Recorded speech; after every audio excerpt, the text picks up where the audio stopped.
This video is filmed in front of a live studio audience. Yeah!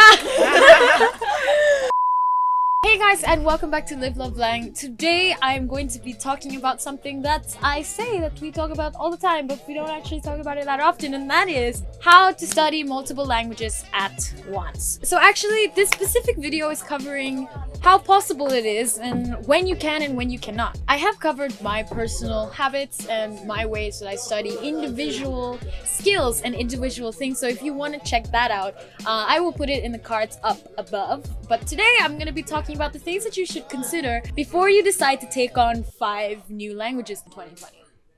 The short of the story is, yes, you can do many languages, but you shouldn't do too many at beginner level. Number 1, the brain can only sustain one language in the short-term memory at a time. So it doesn't make sense that you're trying to learn too many at an upper beginner level. The advanced beginner stage is kind of where you can get to when you study multiple beginning languages at once. But once you get there, you don't want to continue studying so many at the same time, because then you're more prone to confuse them and you're more prone to muddle them up and not get real progress, because it's very difficult to get from advanced beginner, lower intermediate into high intermediate and advanced stages. That switchover takes a lot of focus and is not found in your book. It takes like a whole total immersion. So to do more than one, it's almost impossible.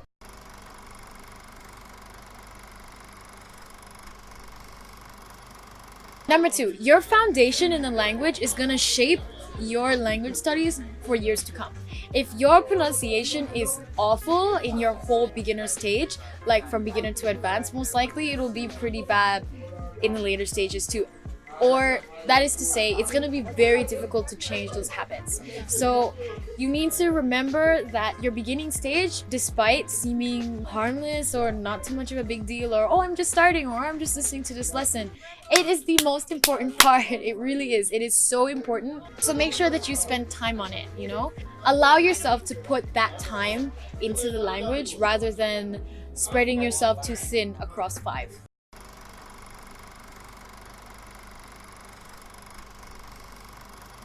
Number 3, be realistic with your schedule. Say you're on summer holidays. You have 3 to 4 months, 2 to 3 months, 2 to 4 months that you're not going to be busy at all, and you know that. In that case, I wouldn't be adverse to saying, yeah, pick up 2 or 3 new languages if you want to and get yourself to that upper beginner stage, or push yourself to another level, you know? But if you don't have the time and you know that you're busy and you have a precious 2 hours a week that you can study language, do not take on a whole bunch of new languages or a bunch of languages that you have already to study. Choose something that you can really put quality time into, because it doesn't make sense. You're gonna be studying all of these languages and make absolutely no progress over this long amount of time, and we don't want that. Nobody wants that.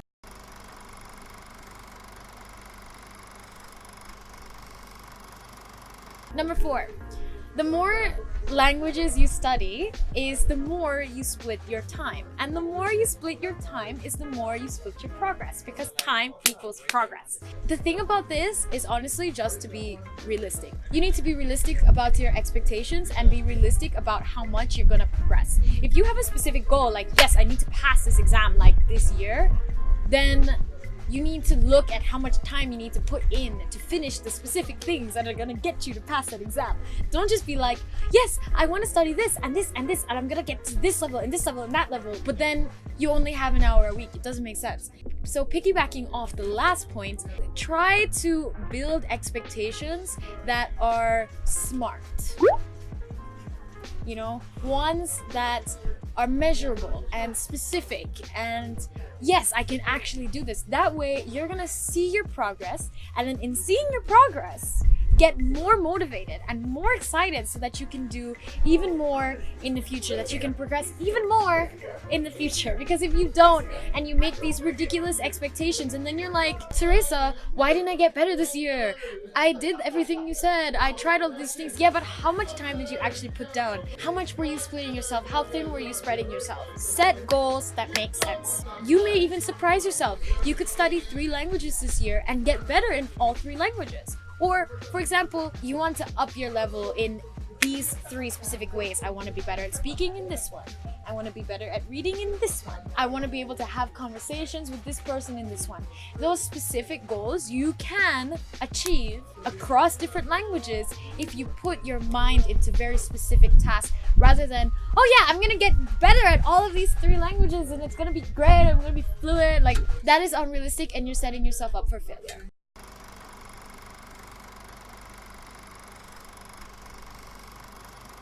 And finally, the most positive point, number 5, is your passion is the greatest factor.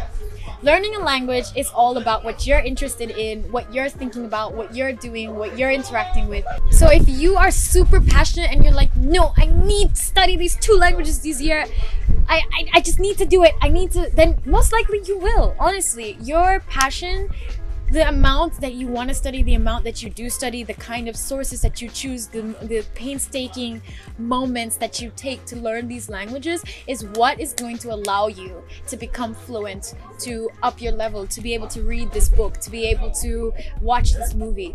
That is what's going to take you to the next level. Not so much, I need to pass this exam, or yeah, you know, it would be nice if I could. The passion is the largest aspect. So even if someone tells you only study 1 language at a time, but you really have the passion and you wake up in the morning and go, oh, I want to study all of these, do it, because that passion is what is going to guide you through that time and through that process.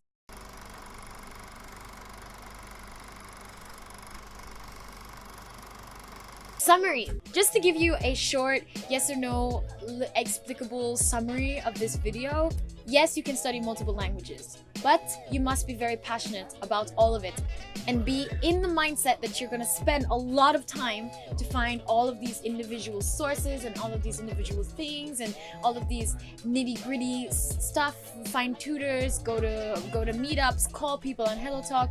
You have to be willing to go the extra mile for all of these languages because you have to go the extra mile for 1. So if you're adding 2 more onto it, can you imagine how much extra work you're gonna have to be doing? So that, and don't start too many at beginner level because it's just asking yourself to fail. Just don't do that. Don't muddle things up. 1 beginner at a time, 1 in each level at a time. Let's call it that. 1 intermediate, 1 beginner, 1 advanced. You can handle them in different facets and then keep them in their own bottles. That's what's important. That's it for this video. If you liked it, then press the like button. If you want to see more videos like this, press the subscribe button, and I will see you guys in the next one. Bye!